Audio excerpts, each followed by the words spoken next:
Hello and welcome to this brand new podcast division of Fish on First called the Baseball Buffs. You can see Ellie De La Cruz kind of here. Lewis, you have to buff. You're the buffest one here. All right, you have to flex. You have to flex. I'm not doing that, Yeah, but for here on Baseball Buffs, we are still. This is still Fish on First. Everything is still there. Just here, we'll be doing almost a weekly podcast, some tweets, TikToks with interviews and content, so much and more. But we just want to do this to talk about the league and give some more thoughts, not just Marlins related, but what's happening across the league and more. Baseball Buffs, I believe, for all of us, perfect name. All of us are in this.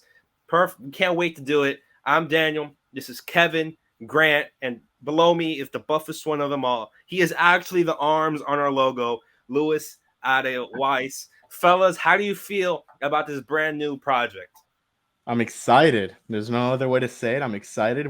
Daniel, you and I spoke about this a while ago. And Louis and Grant were really excited about the idea, and now is when we're kind of making everything happen. I'm excited. Should be a fun podcast, really laid back, just talk baseball. And obviously with the trade deadline, we started this at the perfect time. Yeah, I can't wait. It's fun to talk about the rest of the league. I mean, as much as we love the Marlins and we cover the Marlins extensively, but in years where the Marlins aren't good, we tend to pay attention to other stuff in the league too. And first and foremost, we're all baseball fans, and we pay attention to all 30 teams in the league. I think all of us here kind of have a second team that we pull for, two on the side. Love the postseason, trade deadline. We've been ingrained in it, so it's a good opportunity and a good platform to talk about other teams as well, I would say. And because of the access we have with being credentialed media members, you can talk to other teams, especially you three being in Miami, seeing all the other teams that come down to Miami, talk to those guys. That's really what's going to revamp our TikTok presence. And Fish on First is trying to become more and more of a multimedia platform. And I think this is going to be a huge step up the ladder to do that. Yeah. Yeah, I'm more excited than Grant at a pig race. Like it's going to be pretty fun. What? Okay. But what? Because I mean, realistically, we all talk about the Marlins, but I mean, maybe me, I'm probably more guilty than anybody else. I have opinions or just or takes on other teams and other players outside of the men that occupy the Marlins organization that we don't really have the platform beyond set episodes of certain shows to really talk about. So it's definitely an avenue that's going to allow. It's a democratization of us being able to talk about these things that we've wanted to talk about for a while and haven't really had the chance to. Yeah. Again, this is going to be an open conversation. It's not going to be like our other podcast or streams where I usually ask everyone, your thoughts on this. This is going to be just a normal conversation like we would have on the text. I believe this is going to be great. And what way to start it than just talking about season overall. It's just been crazy, guys. Just talk to us a little bit on this year. Like Shohei Ohtani, Clayton Kershaw, this man right behind me, reinvigorating Cincinnati, where Grant is from. What thoughts on this season? What you guys think? This has been wild. I think it's been a really great season so far, especially coming off. I forgot what the strike, coming off the strike and everything. Yeah, it's been fun. There's no other way to put it. Obviously, Shohei Ohtani. Maybe Future Marlin. No. Maybe he passes Aaron Judge for that home run record in a single season. He looks like he's on pace to do it. And obviously, Ellie De La Cruz has been one of the biggest stories in baseball. You can't, not say that. It's been a very, very fun season. The Baltimore Orioles are one of the best teams in baseball. That's a very fun team. Obviously, we were just able to watch them for 3 games since they played the Marlins. And I mean, the Diamondbacks have been a very fun team too. It's been a very interesting season. I think we could call it the young teams that, we kind of saw rebuilding for a couple years, finally making that move. Obviously, the Reds have a very good farm system, and we're finally seeing those farm pieces come up to the big leagues and make an impact. De La Cruz, Christian Encarnacion, Strand, we saw him not too long ago. And then, obviously, Arizona, the Diamondbacks, they had the division lead for a while. Obviously, the Dodgers are really good, and that's why they lost it. But, I mean, that team is fun. Zach Gallen, and then the Braves are the best team in baseball. So can't say anything else about that. It's been a very. I fun think season. what's really making this year a lot more fun is just the unexpectedness. I mean, the biggest headline this offseason was your usual teams spending big money, albeit the Padres aren't really a usual team, but you had all these teams just empty the clip basically to get all these different assets. The Mets payroll is about $500 million, and the Mets are how many games under 506 right now, and are 17 and a half games back of first. I mean, you just have so many different teams. I mean, I don't think I would have guessed Baltimore or Tampa Bay would be leading the AL East. I would have put Yankees or Blue Jays. AL Central is a wash. Looking at the AL West, Texas, they were kind of due. But Houston's coming up too. The Angels were even good at some point this year. Everyone thought Seattle would be really good as well. Yeah, they're kind of middling. I mean, they were kind of a popular pick to be crazy coming into this season, but have been kind of falling off. Atlanta, of course, they're good. Even the team we cover, the Marlins are.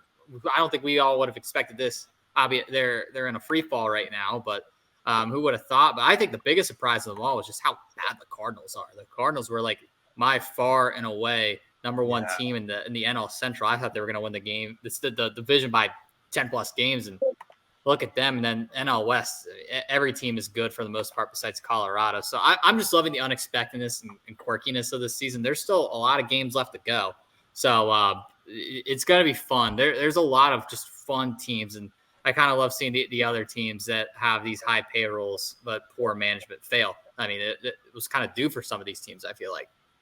Yep. Yeah. I mean, I wouldn't say just about every team is good. I mean, the A's and the Royals. I mean, if the Royals were actual kings, they would have their crown stripped. That's how bad they've been. Who's worse? Who's worse, Lewis? The A's are a glorified AAA team, and then you talk about the Yankees. Honestly, I didn't know what my expectations were of the Yankees going into the season. I feel like I'm just watching a glorified old timers game every time they play because that lineup is full of older players, and then the younger guys just feel largely unproven. The Mets not performing is crazy, but it's kind of you could kind of see that through the lens of last year, even though they were a 100-win team last year. I mean, it's an older roster, and I think it's similar to what's going on with the Yankees right now, where if you have older players, you're generally going to have your fair share of injuries and those things that kind of rear their head, and then you just have a lot of underperformance.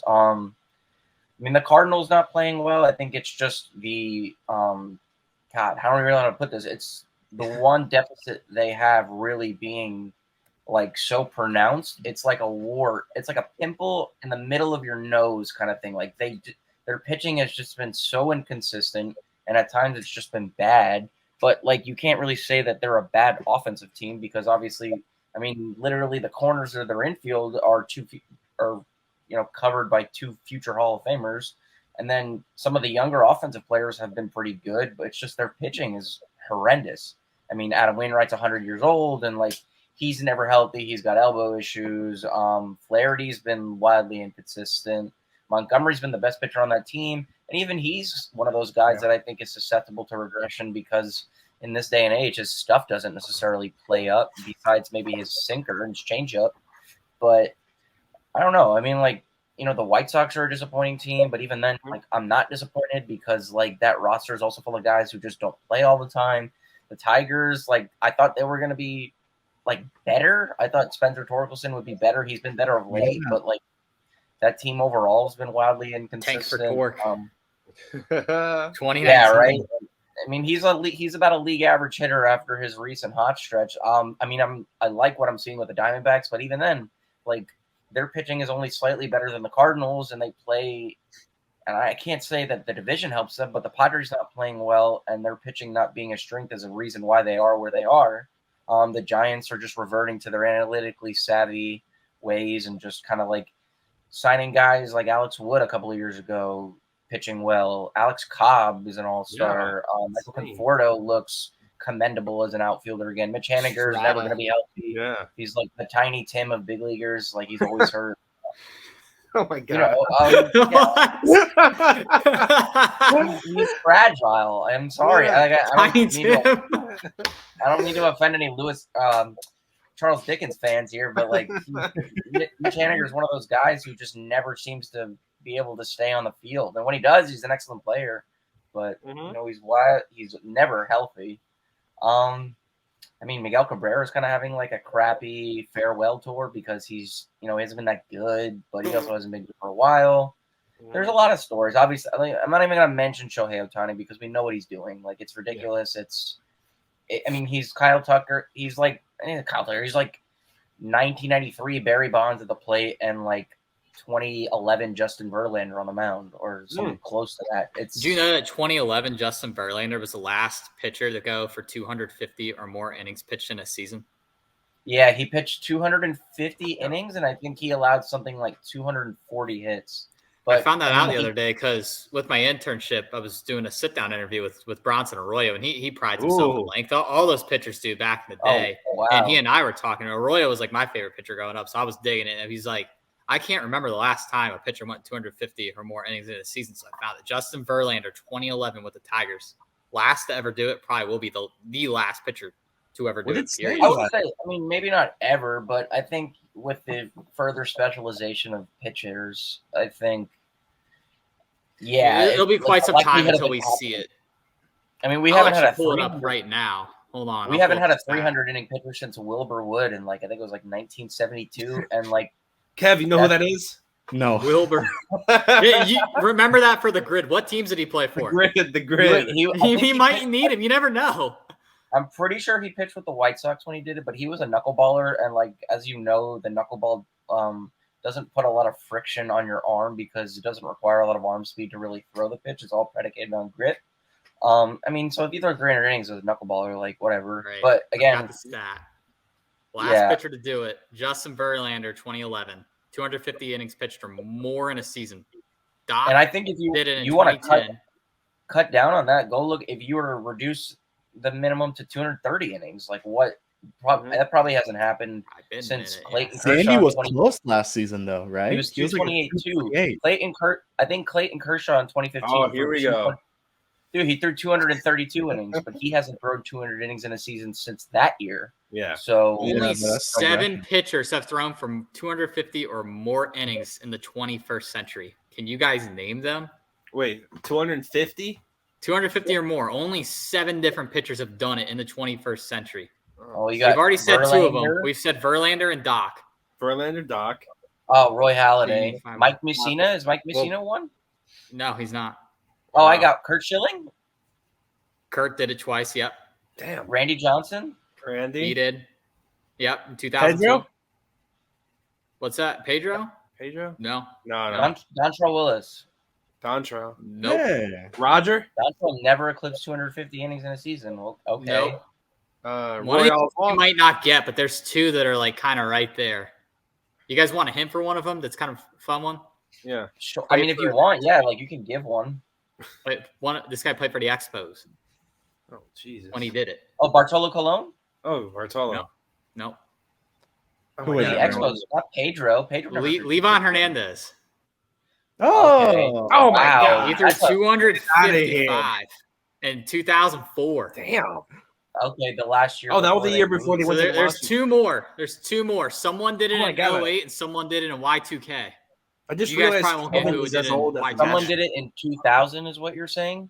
Clemens did it for Chicago 250 Cubs innings that year, but he won a weird Cy Young with a 351 ERA. No, Chicago Cubs pitcher in 2000 pitched 251 innings. Steve Traxel? Oh, Ryan Dempster? Nope. No, Ryan Dempster was a Marlin in 2000. Yeah. In 2000, he threw 250 innings in 2000? Yeah, 251 precisely. Oh, the Cubby. Had a 12-11 record. Sure he's not a Marlin?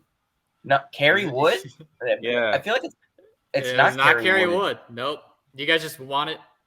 Zambrano didn't debut until 2002. John Lieber. Oh, underrated for his era because he was a 4.24 career ERA guy, but if you look at his adjusted ERA plus, he's still above average because the run scoring environment was so high. He pitched with the Yankees, I think, in 2004. But you said there was one other guy that did it in 2008. There is, 2008. I'll give you a hint. Oh, Kevin might be able to get this one. He played for multiple teams that year. That year? Oh, Sabathia, because that was the year. Yeah, that was the Milwaukee year. Threw 7 or 8 complete games with the Brewers. He won. That was He had 10 complete games that season. Let me tell you, with CC, do you think like his best stretch as a player came as a Brewer? Like that was peak CC. I think so. I think that was probably his best season ever. 08. That's like 2 months. That's 2 months. Like if you have to put 2 months compared. Talk about a rental though. I mean, that's one hell of a rental. Sure, I would say so. I mean, like he was still excellent those first 3 years in New York, and I think after 2014, when the velocity started to go, and he actually had some battles with alcoholism, he had to check himself into rehab at the end of the 2014 or 15 season. He he kind of rejuvenated his career a little bit, like Adam Wainwright light. The Wainwright's return to prominence was a little bit better. Yeah, I mean, and he's a borderline Hall of Famer for me. I think he'll probably get in just because, like, the advanced metrics and then the counting stats, like the 3,000 strikeouts, the 250 plus wins, and the 116 or 17 ERA plus, whatever it is. Like, CC's a Hall of Famer, but I mean, I don't know. I don't know where you guys, like, how much emphasis you guys put on Hall of Fame voting. I like it. I think it's one of my favorite conversations, even though. Oh, let's go. Hall of Fame. Big Hall talk. Yes. So I'm going to clarify this for our listeners and for you guys if you don't know, and if you haven't assessed it from like my kind of like personality. I'm like a nihilist, so I kind of think that most things are meaningless, and I hate to be like a bearer of like cynicism, but I also kind of just think back, like it's one thing to be great at baseball and to get into Hall of Fame, but it's also just a fucking vote. And I'm sorry if I'm cursing, but I just think it's kind of just like wait, like okay, like they're like, to be honest, like if I can name 5 Hall of Famers that Kevin's probably never heard of, but I could also name 5 Hall of Famers that Grant's never heard of. Like, oh my God.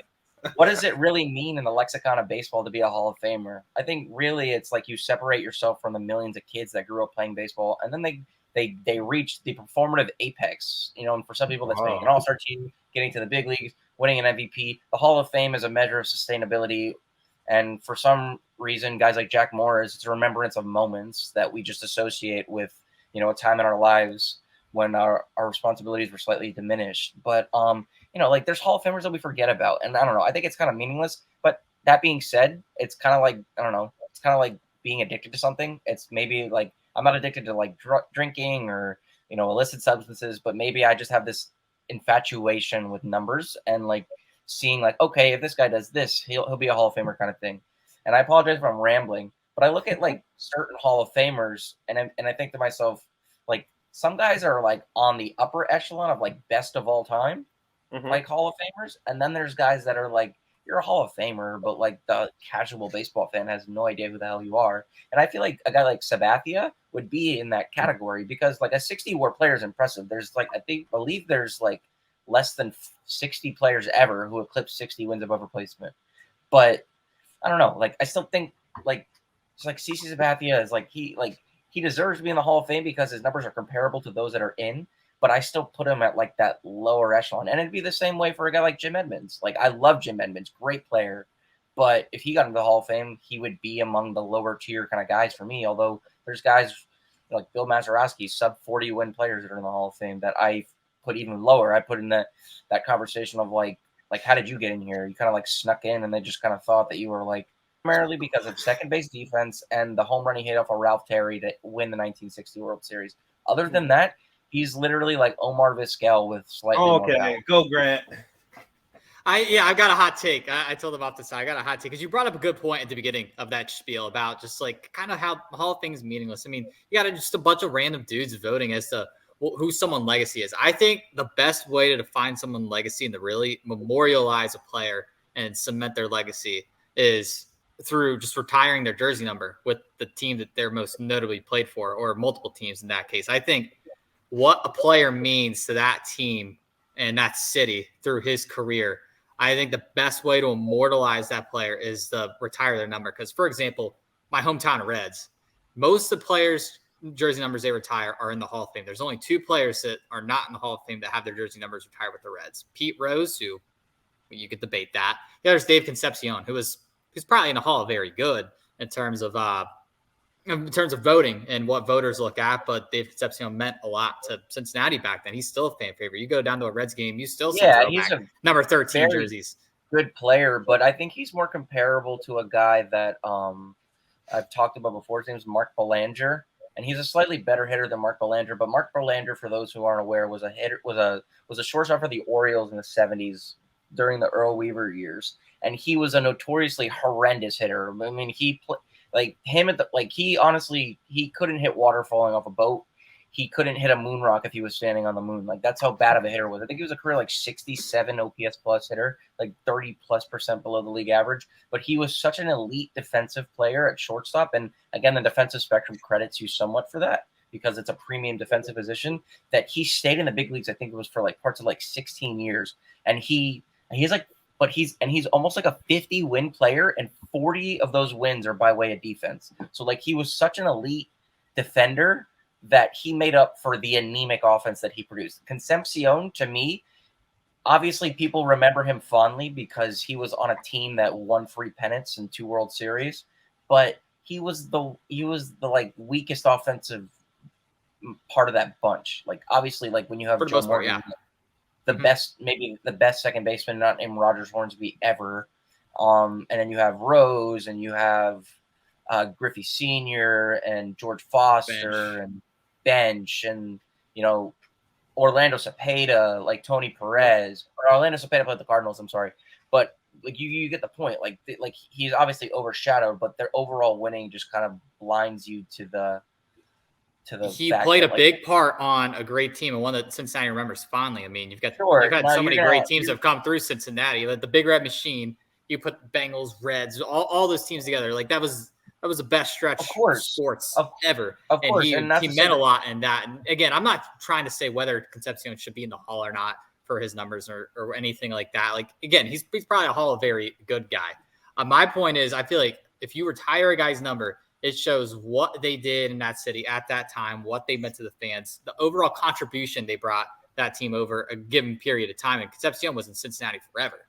I mean, I think he retired in 87, something like that. I mean, somewhere in there. He was in Cincinnati for a long time. And like you said, was one of the weaker leagues of those Big Red Machine teams, but he still played a key part in those championship teams. And he did enough to get his number retired. And that's definitely going to be the greatest honor of his career. So I feel like that should hold more weight to an individual player in that regard, rather than what some beat writers think about you and your numbers. Delgado, and Delgado was an amazing hitter for the Blue Jays, probably the most consistently great hitter that franchise has ever had, and he didn't even get more than 2% on his first Hall of Fame vote. He got booted off, and you can make the argument that he kind of suffered the Fred McGriff disease, where his numbers, Fred McGriff hit 493 home runs. I think Delgado hit 473.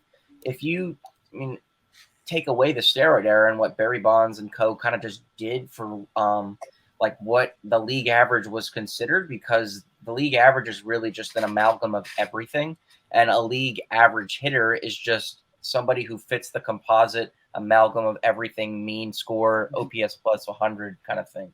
But if you look at guys like Delgado suffered, and they have very strong Hall of Fame cases, but their value, if you assess it by wins above replacement, is deterred by the fact that they played in eras that obviously you had to do more to really accrue a lot of substantial value. But no, I agree with you. His numbers retire, or the Blue Jays don't retire numbers, but you're in the Ring of Honor. I don't think anybody wears 25 in Toronto. So yeah, unwritten rule, not wear that person's number, just like I was 16 in Miami. And I guess people have worn 27 in Miami. That's a good debate, though, for, I guess, another Marlins, maybe off-season podcast. Do you retire 27 or shit like that? But that's a whole other rabbit hole we can go down. So, I want to talk before we get into the deadline. I want to talk about the AL East, because that's been, and I guess this is going to have to kind of go into the deadline. That division is stacked. The Yankees are in last place, and everyone is over 500. I mean, when you look at it, I believe they're all over 500. Oh, wow. The Orioles just beat the Rays in 10 innings. Did they? They're playing? I actually didn't know that. Yeah, look at it. Every team is over 500. They all have a chance to get into the wild card.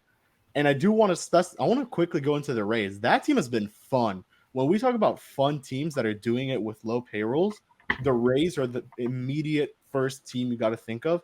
And I put out a tweet the other day, and I know Lewis saw it because he liked it, that if maybe Shohei Ohtani wasn't having the season he was having, or he was maybe in the NL, Yandy Diaz should be the AL MVP. By far, I think. Yeah, I mean, you can You could copy and paste that rhetoric about the Rays pretty much every year since about 2008 minus 2016 about how they kind of work within the confines of their payroll, and they're just so great because they are. Although I will say that they are a lot more fragile late. Do you remember when the season started and they won like their first 11 games, and we were like, this team's the never going to winning lose. streak of the year. Yeah, didn't they start like 11-0, 12-0? 13-0 because the Reds won 12, but I think 13 was the longest win streak of the year. It never looked back. Everybody was crowning, like a lot of people were one Mariners of like the 1906 Cubs, like after 2 weeks and obviously Jeffrey Springs was healthy and they had a lot more things going. Everybody was contributing and for the most part, most of those guys still are contributing. I mean, like they took Jake Diekman and brought him back to the dead of all people. Like the guy had been nothing for like 2 years and now he's pitching to like a sub-3 ERA last I checked with them. So yeah, they're just very. I mean, they're savvy, but they've been exposed recently. I mean, obviously Springs had Tommy John. Rasmussen, I feel like, is hurt all the time. He was great before he got hurt. He got hurt after that game against the Yankees, where I think he threw something like 7 or 8 crazy innings. Start. Mm-hmm. He's been tremendous ever since the start of like 2021. But then you have Glasnow who's back, but he's fragile. Taj Bradley struggled. Like they're a good team, but they're not without their flaws, obviously. And you know what? Like they can go out and make a trade for Ohtani. I mean, I think they make a lot of sense for him. But it would be a true rental, though. Unless they've been saving money for the last decade and a half just to sign Ohtani. They foresaw this coming and said, "Yeah, we've been being that cheap for that signing." Their largest signing ever was Zach Eflin, right? This offseason. But Stu Sternberg, their owner, had the best offer in place for Freddie Freeman. Instead, he prioritized going to the Dodgers because he's from Orange County. And, that worked out when the Braves didn't come calling after the Matt Olson trade. And it's kind of worked quickly out with the Braves, ensuing honestly. extension. But, it's just the Rays are good. I think just that they're not without their weaknesses. And, I hate, listen, like if the Rays never won a World Series, that's going to be like the Rays are overrated. They never won a World Series, yada, yada, yada. I don't know where you guys stand on the ideological, I don't know where you guys on the ideological perspective of do you have to win a World Series to be considered a great team? And my answer is fuck no. I absolutely don't think you need to because it takes a lot to get to the dance. It's a crapshoot at that point. You have to win 11 games, and you have to not lose 3 or 4 in a row, or in a series.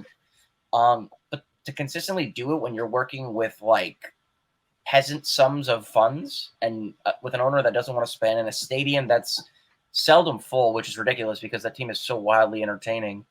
Yeah, I think that's more impressive than winning one World Series and then going on a Royals run of horrendous play, in my opinion. To consistently be in it. Maybe you're honeydicking your fans a lot by flirting with the idea of getting to the playoffs and then you have a potential World Series.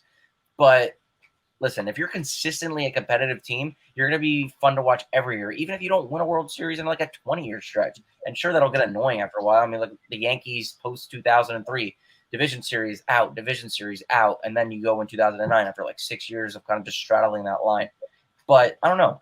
There's something to be said about consistently winning, especially if you're doing it in the confines of a budget that they are. That is stupid impressive. Even if they don't win the World Series this year, I don't think that's going to change the reputation of the Rays. I think they're the most savvy team in that division. The Orioles are frugal, and there's things that we've seen that they haven't done yet. I don't think they've done the best of jobs at developing pitching. As Grayson Rodriguez, as touted as he was and as ready as he was maybe last year, got hurt, and he's been terrible this year. So it's just the Rays, it seems like they can fix you up as nice. They can polish a turd player as best as any team in baseball. The Dodgers too. Luke Raley, for example. I mean, this guy didn't have an WRC plus over 100.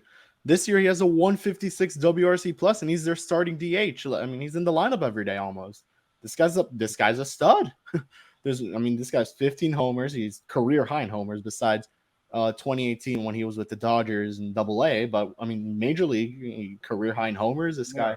The only issue is this 30% strikeout rate, but he's producing. He's putting the ball in play, and he's getting on base. He's doing everything he has to. And Tampa they find shit. They literally find shit and turn it into greatness. I mean, that's how you kind of put it. I think that's the best way to put it with the Rays. Not to take over your hosting, Daniel, but I think this is where we could start with the trade deadline. If we're going to go division by division, we could start with the AL East. I think we'll go division by division, kind of maybe not every team, just like people that we'll go more into buyers. I think people would like to hear teams are going to buy and what they expect. We could probably leave the NL East for later as we do them as I think a more interesting conversation personally would be who's a seller, because this is absolutely a seller's market. And with this new playoff format and with the success of a lot of teams right now, you got so many different teams somewhere between 5 games over 500 and 10 games over 500. I think about half the league sits right there. So I think trying to figure out who's a seller for these trade deadline series we've done on Fish on First, shameless plug. On sellers?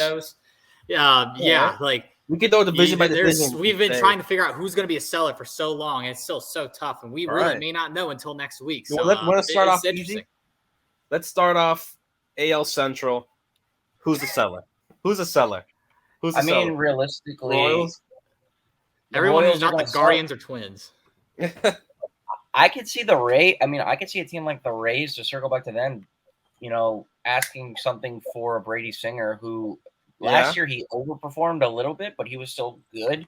This year he's underperforming his fit by a full run and a half, just about. I could see the Rays seeing something in that and being like, okay, come here, Brady. And then they fix him, and then they can flip him for assets they kind of just cycle through guys like that. I mean, the White Sox are going to trade. It's obvious.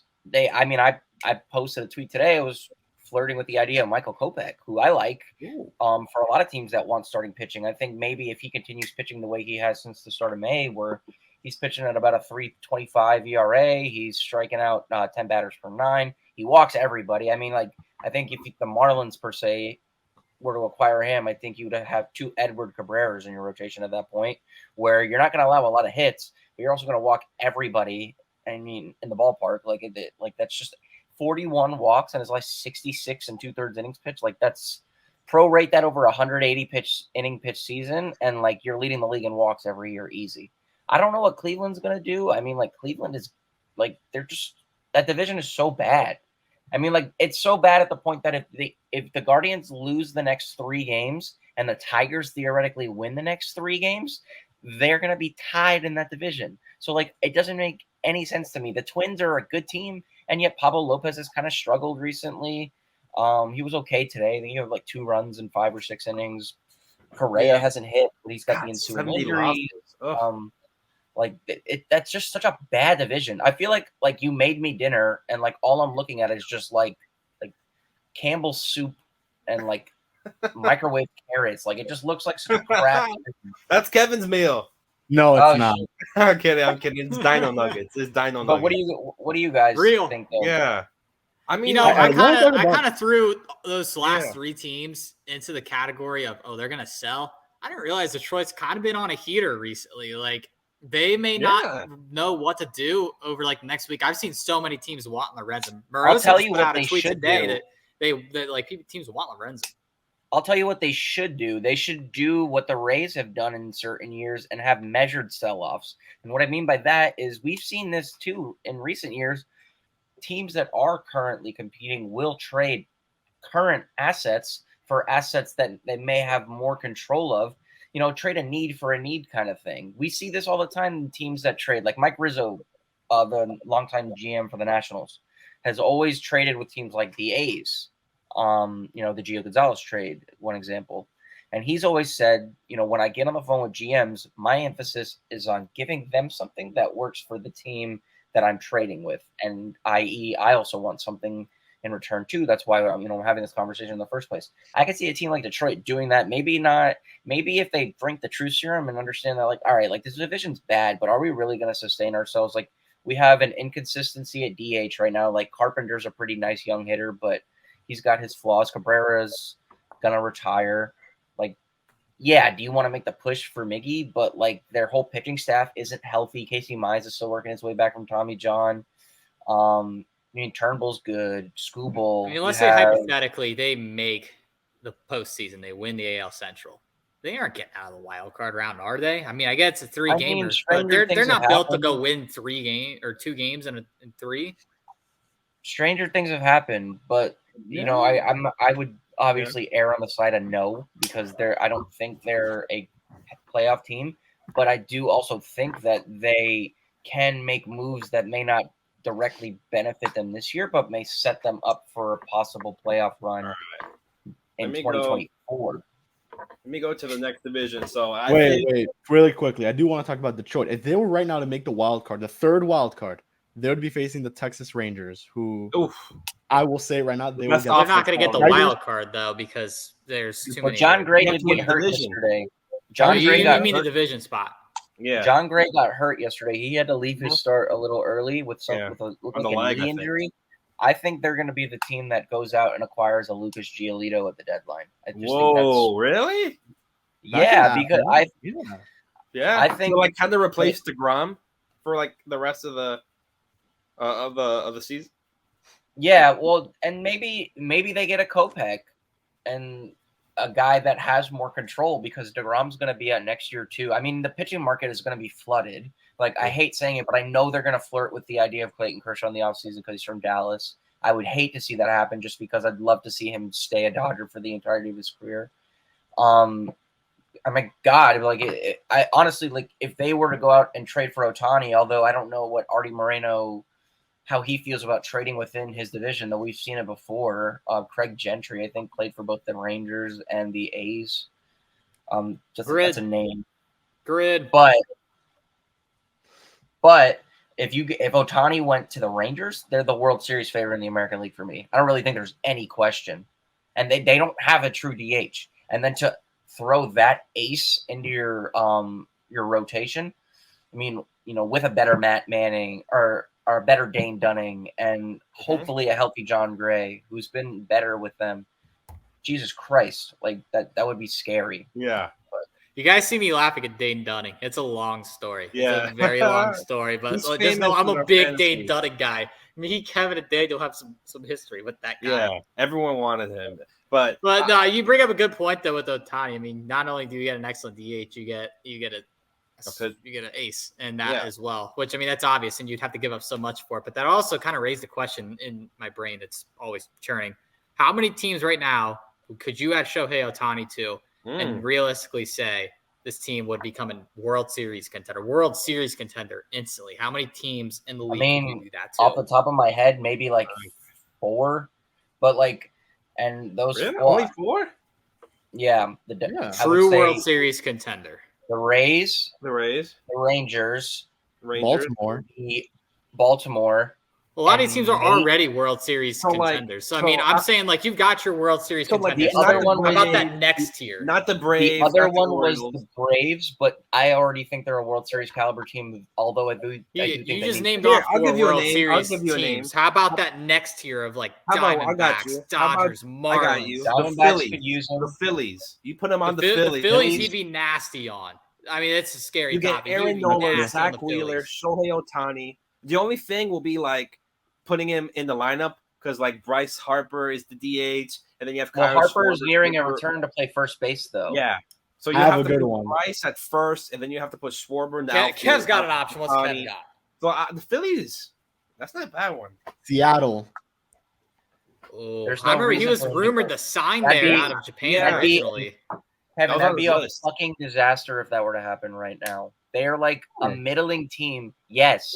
But it would put them over the hump. I'm not saying about like what assets you'd have to give because they'd probably have to give some crazy stuff. Like if you just pick up Shohei and put him on another team, if I'm the Mariners, he becomes a World Series contender. If I'm the Mariners and I'm trying to say, hey, I understand you really want to win long term. We're not going to deplete our farm system by going after you now. We want you to come where there's going to be a nucleus of guys coming up. Then I'm not even like flirting with the idea right now. Maybe I make a tentative call. And I'd be pissed if I were to make some semblance of an offer that the Perry Manassian agreed to trade him to Seattle right now because he's a rental. I mean, I still like listen. The Giants could be one, but the thing is with Seattle, the only way you do that is there's no collusion allowed. You can't talk to him ahead of the trade. Is if you know for sure that you are going to blow the bank to re-sign him. I mean, like you may have to pay him like $600 million. The whole Brinks truck, not even like 5 Brinks trucks. You need 2 Brinks trucks, right? Like Warren Buffett would have to like finance the Like, wait, I got billionaires one about for you to guys. give I away a got you. giant fraction of his net worth I to got some you. dude from Japan. For Shohei, for the dude from Japan, the ace from Japan, Mr. Japan. Kodai But Senga? oh god, hey, Alex All-Star, Crutching. All-Star. He's actually playing pretty good too. he But- walks I've got him in everybody. fantasy Yeah, he's But very aside good. from that, talking about Shohei, realistically, I'm not talking about. Let's see, how many teams do you think currently have the funds, have the ability to sign Shohei? Is it like 5, 4? I Like mean, how? I think like, the Rangers, The Giants for saw sure. the Rangers can do it because they gave Seager and Yeah. Semien a combined $475 million, I think it was, or $500 million for those two guys. Obviously, the Dodgers. the Dodgers. The The Diamondbacks Giants spend more obviously- money than you think. I mean, they did sign Zach Greinke to a big contract. Yeah, they just ate the Madison Bumgarner deal. They ate that. Could be The signed Giants to can that, do too. it. The Giants have money. They're like the second most valuable or third most I've valuable. been saying big for league like a team. year now that I think Shohei is going to be a Giant. I don't know if I'm thinking that anymore, but Obviously, for a long I think time, the I thought Padres he'd can be do there. it because Padres. Oh my God, him on the Padres. Imagine that. if the Braves are going to sign Ohtani for like 1 year and $6 million, knowing the way that they sign those guys, but he would totally. Yeah, I could see the guess- Phillies. I could see the Phillies. I think he stays on mean, the West Coast. Yeah, I wanna stay closer to Japan. realistically think he's going to be a Dodger. I agree. At this point, Imagine in listening to time. Joe Davis call Shohei hitting a home run every night. Chills. That's auditory sex. I mean, like that's just amazing. Joe Davis is the best broadcaster in baseball. To hear him calling a Shohei homer, and then Oh, him man. call a Shohei 10 double-digit strikeout games. And we So- won't hear it this year because the Angels aren't making the postseason. So we'll go a little more, talk about the National League. I'll probably just bring up one division, and then we can go into awards.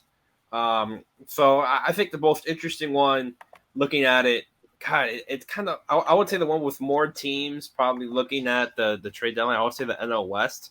Obviously, the East, the Braves are the top of the pack. They're not doing anything.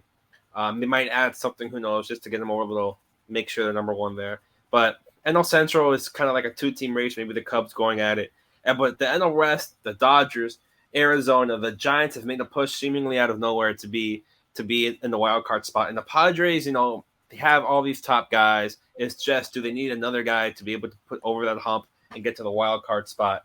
So let's talk a little bit about the West. Just and starting off with the Padres, is that even like seemingly remotely possible for them to? I know I just said buyers, but could they be like sellers? Like they're under 500. Like Kevin, like you love the Padres, bro.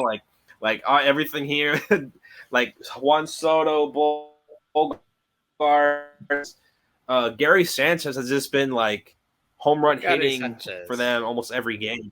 Yeah, I I want to hear Kevin Padres, on this. I don't think they make the playoffs. I was talking today to Eli and Isaac about this, and I was like, man, the Padres just lost the series to the Phillies, and they're not getting any better. Honestly, right now, you could probably get a damn haul for Josh Hader and Blake Snell if you look to trade those expiring contracts. And I'm not saying Miami, but right now, Josh Hader's having a hell of a year. Blake Snell, I believe, is going to be a Cy Young contender. He's been the I best mean- pitcher in baseball over the last month. Yeah, Yeah. But he's so fragile. I love Snell's stuff, but I also think his command is so suspect that like the team that acquires him is essentially going to be acquiring at best 6 innings and 3 walks. Like that's just like Blake Snell. Either way, he a walks- team that acquires him is going to get better. He's going to be sure, a but he top-end walked starter to wherever he 7 goes. today. He walked 7 today. Like, and he and like that's bad, but like I feel like he's a guy that, like, I'm sure if you did a stat head query, he's probably got the most 4+ walk games since His the start of splits since Gary Sanchez got there has been nuts. Like, They're that dude insane. literally Sanchez is reinvented a Snell. horrendous defensive catcher, so it's so weird the way baseball works. But Maybe I guess again, it's like if you, Thanks. They just you take clicked two probably, inherent- picked up right away. I mean, Sanchez take has two been inherent like okay game negatives. caller. 2 negative integers, it becomes a positive. I don't know, but Yeah, I I don't feel like know. if you Yeah. trade for him, you have to try and get Sanchez too. But like that would kill 2 birds with 1 stone for Miami. Not that it would ever happen. It's not going to happen. But like Joe imagine that. Musgrove did say yesterday, who you were talking Oh about. yeah, I saw that. He Yeah, did say that he was okay with the Padres trading off assets. Yeah, And I that think big it's actually smarter to do that now. I mean, Machado, you really can't move yet. He's in like the first year of a revamped 11-year deal. But Soto, you can trade. Soto, you could trade. That's the thing. Recoup some of like the assets that they lost. Exactly, because the Nationals really did well. Although Mackenzie Gore hasn't been great of late. James Wood is like the main. Wood coming through the minor league system. Like they got guys. Abrams has been kind of inconsistent. Robert Hassel. There's room for them to get better. I definitely think that you could trade Soto. I think now, especially when you have another year of control with him going into next year, you have him for a potential playoff run, and then you have him for the duration of a full season like that. Like, you know what's a weird one that I actually like? Juan Soto could be nice on the Twins. Juan Soto on the Twins would seal that division, I think. Really? They'd have to absolutely it would. Oh, yeah. Put a lock on it, but what does Minnesota I think you're going to get the usual below average defense. I think he's got like this Ted Williams disease where he just loves hitting so much that defense is just an afterthought for him, because he's always been except for 1 year, I think it was 2019, where he was just a really bad really good defensive outfielder. He's just consistently bad. He's just a below average defender, below average arm. He just loves hitting. And I think that manifests in him not giving too much care to his defense, though I'm sure he'd tell you otherwise. But just the bat itself is so lethal. Even if he's not hitting, he's going to walk enough that you're going to still somehow find a way to win a majority of your games. And that's so inherently valuable. I talk about plate discipline a lot, but can you just imagine a lineup of Juan Soto, Carlos Correa, and Alex Kirilloff, and maybe if Jose Miranda's better, him, Joe Ryan and Pablo Lopez. Yeah, that's a Sonny good Gray. team. Sonny Gray, that's a good team. They're already a good team. Baldelli's a great manager. That front office is smart. What does Minnesota trade for him? That's though? Because the thing. they emptied the farm last year to go get assets, and they just got sucked dry. I don't think does Royce Lewis still have value? Oh yeah, He'd probably headline a Soto package, but you need more than just torn him. ACLs though is one of those things that you just kind of have to I don't know. And the Padres don't need another shortstop. Yeah, they don't. Jose Salas trade value's done. It's gone. Edouard Julien would be. Yeah. Oh, he's been raking the ball as of late. He has, and that's the thing. He would highlight your package, and then you don't have much. I mean, the Twins system is not that stacked. What about the teenage outfielder that the Marlins gave up in the Arise trade? Brian Churio.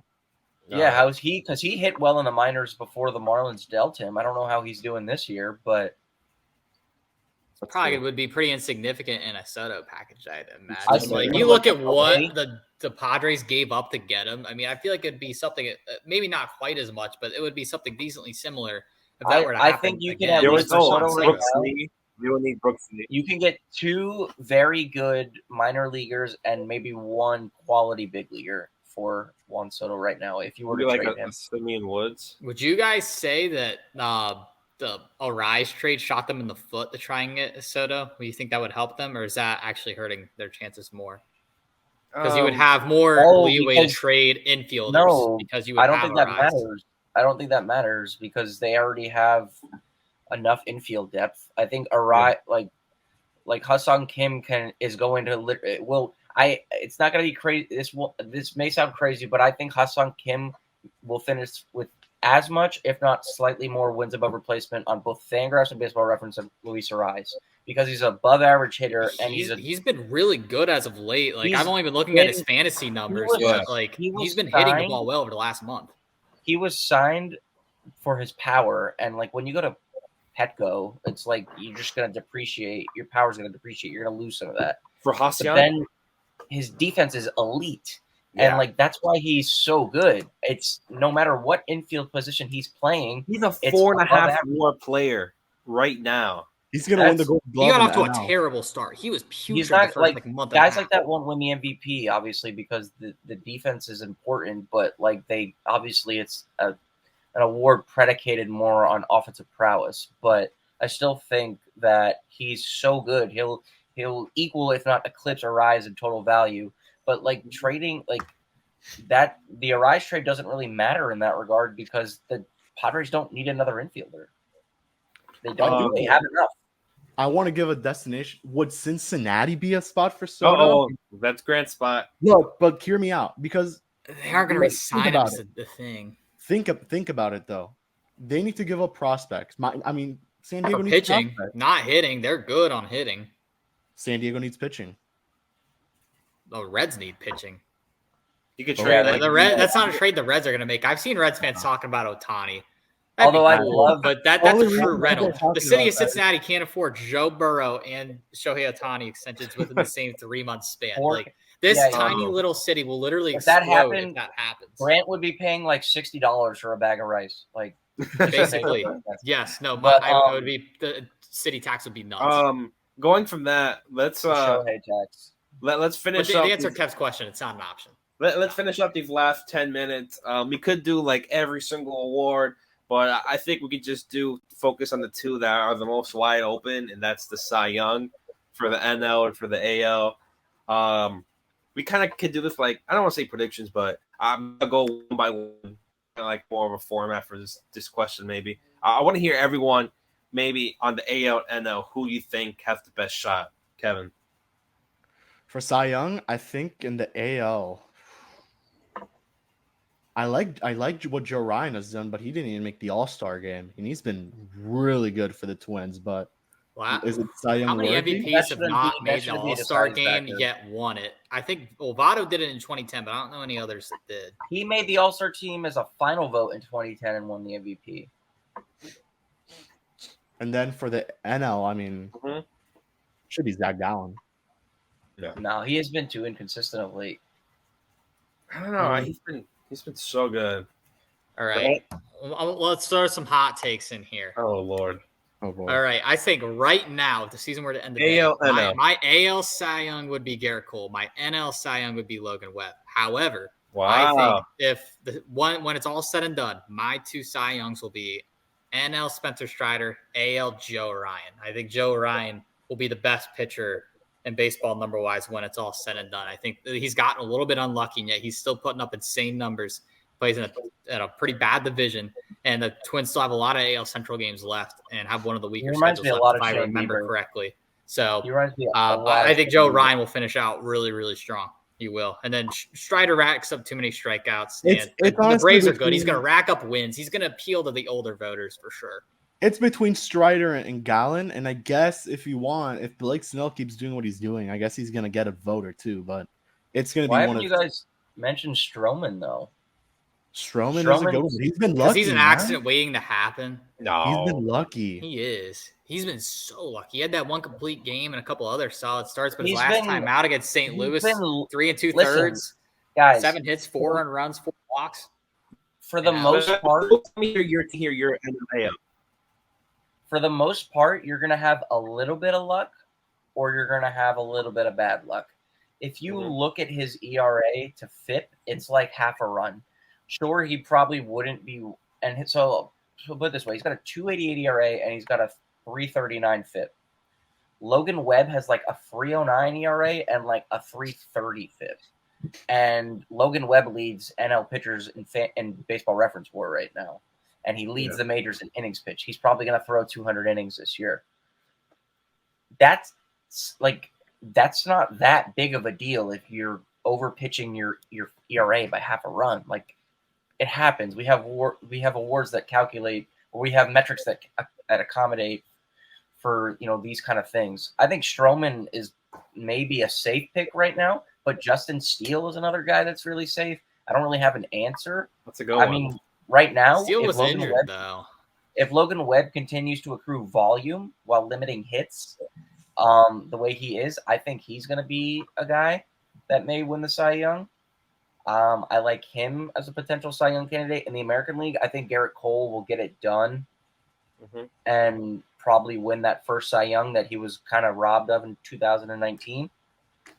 MVP, though, like if you want to go MVP, it's Shohei in the American League. And if it's National League, I think it's Acuna because it's just the balance of skills that I think those are both your MVPs. I don't think it'll change unless Shohei gets traded to the NL. Then that creates a crazy conversation. I don't know how they would do that, but I think if everything stays the same, it's Shohei AL MVP far and away. Acuna should probably hold on. Who would chase down Acuna though in the NL? Maybe Freeman. I don't know. Freeman's been wild. Ohtani's already got AL MVP locked up. No one's gonna. I think it'll be Acuna unanimously. Like it's not even close, really. Yeah, he's not. Yeah, I don't think anyone's gonna beat Acuna. But if someone before we go though, I'll ask this question, and then we'll do Rookie of the Year real quick, and we got to get going. Oh wait, let me give my quick for pitchers real quick. I think AL. I think a name we're forgetting. Shane McClanahan from the Rays. Burns out every year. He qualifies for the ERA title. Yeah, I think he has a chance to be AL Cy Young. I think more favorably it's going to go to Garrett Cole. Just the way that he's performing and the strikeouts and just. Hey, we haven't talked about Eovaldi though, and he overperformed incredibly at the beginning of the year. But I think he won't hold on. But he had a crazy first half. Eovaldi was like the best pitcher in the first half. And honestly, a guy that could have also gotten it. I know Lewis is here. Not joking around or anything. Completely healthy. I think Kershaw has a legit shot to be a top 3 Cy Young vote getter. Yeah, if it wasn't for the injury, I think he could definitely win it. Yeah. He's one of the greatest pitchers of all time, and he's still showing why he is. Before we go, though, I will say this. Acuna, obviously, with the collective body of work this year and even in years past, I mean, even last year when he wasn't 100%, he was still 20% above league average as a hitter. Do you guys think that the depressed base running rules, the very liberal kind of like you can only throw over twice, so it's very liberalized for base runners, the Acuna's kind of like very like large, like he's having a Joe Morgan kind of season right now with more power. Do you think the depressed rules on base running, as far as base runners go, has depreciates in any way the fact that Acuna's stolen nearly 50 bases and we're still in July? Because everybody's running now. I mean, like guys that weren't big base stealers before, like Freddie Freeman's got like something like 8 or 9 stolen bases, and like he's stolen 10 before. But like everybody's stealing bases nowadays. I'm like Jacob Stallings is going to steal a base tomorrow or some crap like that. I mean, like, what do you think's more likely, Jacob Stallings to throw out back-to-back runners in the same inning, or him to steal a base? Steal base. A better chance of like me going on the moon, taking off my helmet, and living through to tell that story. Neither of those. Better chance of me going on a date with Livy. Done. Oh God! All right. Anyway, we're at that point in the podcast. So with I think we'll finish this up. We're going an hour. Let's do this a little rapid fire. I just want names. Kevin, NL, AL, Rookie of the Year. Go. AL, I think it's going to be Josh Young. He's been really good. All-star starter. NL, who's even in the NL? Who's a rookie? I can't even remember now. Dude, Eli's going to flame you. Well, Corbin Carroll. Corbin Carroll, yeah. Although Ellie isn't too far back. Here's the thing with Ellie. He was my sleeper pick to win, but like he hasn't gotten off the hot enough of a start. He hasn't done anything since that cycle, which I guess we can leave that into my picks. I got Corbin Carroll in the NL. Honestly, too, and like I think Corbin Carroll is going to have a better career than Ellie De La Cruz. I just think there's enough in there to suggest that he's going to sustain what he's doing. Ellie's so young though that it's tough to tell. Isn't Corbin a little older? I could be entirely wrong. 25.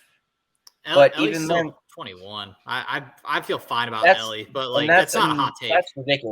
That's ridiculous. Like to even do what he's doing, because if you look at most aged 19 to 21 seasons, I'm sure that most of them were not this good right off the bat. Dylan Cruz is 21 and was just in the MLB draft and like had to play in college. And Ellie just hit for the cycle against the best team in baseball. Is turning 23 in August. Corbin is? He said 24. Okay. I thought Corbin was like 25, 26. He's 22. All right. Who is yours, Grant? All right. So, NL, I've got Carroll, as much as I hate to say it. Dark horse, though, someone who's really flown under the radar for numbers in the NL. 2 Reds guys, and neither of them are Ellie. Spencer Steer, Matt McClain. They've both been really good. They deserve their flowers. Matt McClain is like a better Alec Boehm. Yeah, he's been so consistent. Like ever since his first day getting called up, like he's been a consistent 300 hitter. He'll probably stay at 300 the whole year. He's been good. But AL, Masataka Yoshida as AL Rookie of the Year. I think right now I give it to Josh Young, but I think Yoshida will win it. I think we all have the same Josh Young and He's been tremendous, though. He's I been got amazing, Yoshida, man. bro. Give me Yoshida. All right, let's go something a little more challenging so we can leave. Now that we hit an hour, names. Okay, I want names. Manager of the year, AL, NL, Kevin. NL, AL. give me Skip. I think what you've seen, but the turnaround for Miami has been. I mean, obviously we see it more than others, but that clubhouse it's crazy how that culture he's tried to start building the groundwork for. They're buying into it, and Torey Lovullo should be another highly thought of candidate for manager of the year. He But said names. I know, I don't care. But then we also have Derek Shelton, who got off to a great start for Pittsburgh, and obviously now they're kind of breaking it up there. But it's kind of deteriorating what they've done. But I think it's Skip. And then for the AL, names. AL, I don't need a whole. I got mine ready. I just go for the AL. Bruce Bochy. Okay, go Grant. I like what he's done. All right, AL. I got Brandon Hyde of the Baltimore Orioles, and That's a great one. NL. I mean, I was kind of a Skip guy for a while, but since the fall off, I think you just got to give it to the manager of the best team, Brian Snitker. As much as I hate to say it, I hate the Braves, but I'll give it to Snitker. Okay. I'll give it to him. He's been the manager of the best team all year. I do think too. I mean, like, it is something to say. There's something to say about managing a team of consistently great players the way that Snitker's done it. I think he's already won the award twice, though. But give it to him a third time. But what I'm alluding to is the fact that, like, having to manage so many of those personalities is a pretty huge undertaking, and obviously they can't. It's not only them. They kind of, like, those, like, manager of the year awards to me are always like the praise that people sing on, like, Taylor Swift or like Mariah Carey. It's like there's so many other people behind the scenes that kind of go into making those things happen.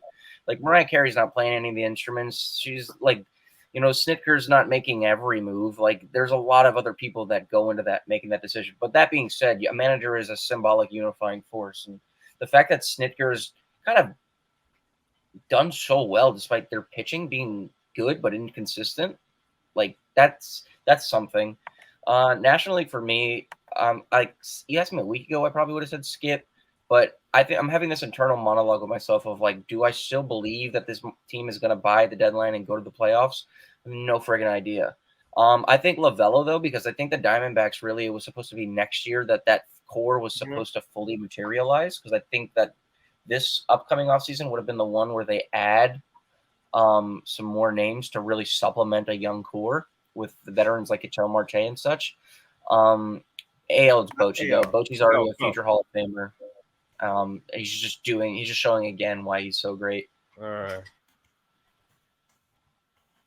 All right, Danny. I'm going to put my names. I'm going to put Tony Ravello from Arizona, and then I'm going to go oh my God, I just forgot his name. I'm going to go Kevin Cash with Tampa Bay.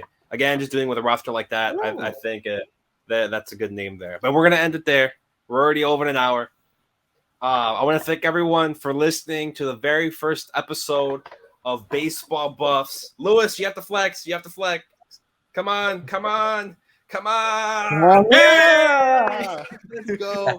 This is the first episode of Baseball Buffs. You can check it out on baseball.buffs on TikTok, on Twitter, or you can just check us out on Fish on First, where we're all a part of. We want to thank Eli for letting us do this. I'm Daniel, for Kevin, for Grant, for Lewis, for everybody listening. We all want to thank you so much for this. We can't wait to do this. Put more on TikTok, Twitter, wherever. I feel like it's going to be great. Not just for the people listening, but also for Fish on First, everyone involved. I want to thank you again. I would say go Fish, but for this one, go everyone. Let's go everybody. Let's go baseball. To echo Sarah Lang's, baseball is the best. That's how we do it. Baseball is the best. Perfect.